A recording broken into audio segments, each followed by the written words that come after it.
Hey, good morning, everybody. So, happy Halloween, happy Saturday, and holy cow, are we really beginning a program on a Sunday, and are we really beginning it the day after Halloween? Yes. So here's what we're going to talk about today is the beauty of this program. This is like how I kind of follow all year long and like throughout my life, I guess for the last 3-4 years. Should I be better certain times than others? Of course. And that's how we're going to talk about this. But like the whole goal of this whole thing of like creating accountability, creating a program that works for your lifestyle, and then also like what Doug in the comments had mentioned before, but like hand holding. It's like, this is it. So here's how we're going to make this work. So the key thing with most programs that you start or diets that you start or anything that's restrictive is as soon as you deviate or mess up once, like you don't know how to get back on track, like you're derailed for the day and you don't have those steps. So what I want you to realize with this is like, we have so many layers of this. So we have one layer is like just intermittent fasting, like, so, eating in an 8-hour window each day. The second layer of it is trying to eat lower carbohydrates. So what does lower mean? Lower just means lower than you're currently eating. So if you normally have a big scoop of something, eat less. But it could also be if you're trying to go to the accelerated goal of trying to eat under 25 grams of carbs, like that's even better. The third layer of this is like, we are on a 5 on, 2 off type of program. So the whole idea is like on the weekends, it doesn't mean you have to go completely off track. It means you can stay, following the same format that you are, but you're allowed to incorporate a cheat meal on each one of those days. And so the whole idea, and like when you get into the webpage, like where we have everything set up, and I posted that already this morning, and I'm going to pin it to the top, but Facebook and groups, for some reason, when you put a link, like it disappears, like nobody can ever find it. So I put that in a separate video. That way I can have all your beautiful faces here this morning. So the whole idea, again, just running through is like, with intermittent fasting, that's one layer. So say the whole goal every day is like, I'm going to wait until 11 o'clock till my first meal. Cool. Well, say 9:30 hits and you don't make it. Instead of feeling guilty, just what should you do? Try to make that first meal low carb, and definitely lower carb than what you used to do. But if you can avoid it or eat something that's more on a protein or fat side, cool. That's like you just created a safety net. Okay. Now say, for instance, you get to the afternoon and it's like somebody, treats you to pizza or, I don't know, whatever it is that like, gets you off track or whatever. And then you even mess up again. Okay, no big deal. So now on Saturday or Sunday, that meal's already been taken by what you just ate here on Monday or Tuesday or whatever day it is, and you just flip-flop it. And that just means on Saturday, you're not going to have that cheat meal. That's really what it comes down to, guys. Like, you're creating safety nets. You're creating boundaries. You're creating like some pathway for you to stay in between, and then you live your life in between those barriers. So it's one of those situations that like, I don't like fish. I don't like eggs. Like you're never going to see it written into a plan that I write, but like a lot of people love those things. And they're one of the healthiest, 2 sources of protein that you can get, and a lean source too. So like, just because you don't see something written on a plan that we wrote here doesn't mean that you can't eat it, okay? So again, the whole idea with creating these safety nets and these boundaries and everything else, and then how we're going to get started tomorrow, we're going to talk about how to put this actually into place. It's like your first goal every single day is like, okay, I'm going to have my intermittent fasting locked in. I'm going to wait until this time to eat. My second goal is I'm going to try and eat lower carb than what I used to eat previous to November 1st. We're not comparing Halloween dates, so you can't say just better than today. It's better than previous of the average of the last couple months.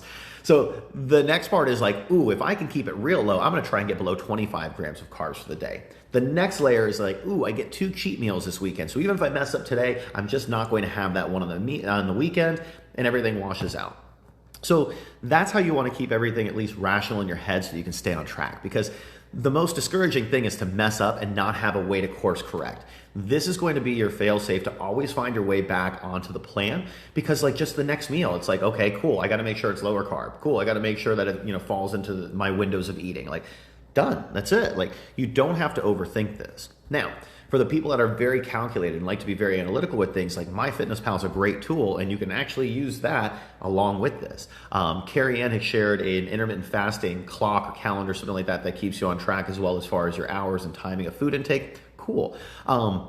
There's keto apps for people that want to do low carb. Like, we're not saying don't use anything. Like, these are your, tools to the world to make it work best for your lifestyle. If I had to report to an app every time to eat, I either wouldn't eat or I'd be like, man, fuck off, I'm not doing this. So, excuse my language for the people new to me.